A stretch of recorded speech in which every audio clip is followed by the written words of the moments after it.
that we're gonna make Mexico pay for it. $6 billion. A great wall of the United States of America. And we're gonna keep the Muslims out of our country for all their weapons.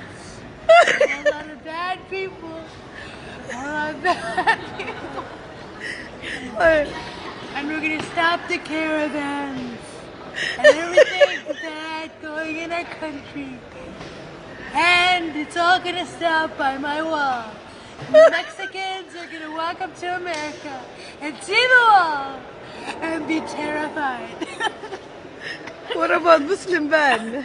And we're gonna make the government shut down so I can get my money, so I can build my huge wall. I need the wall. Thank you.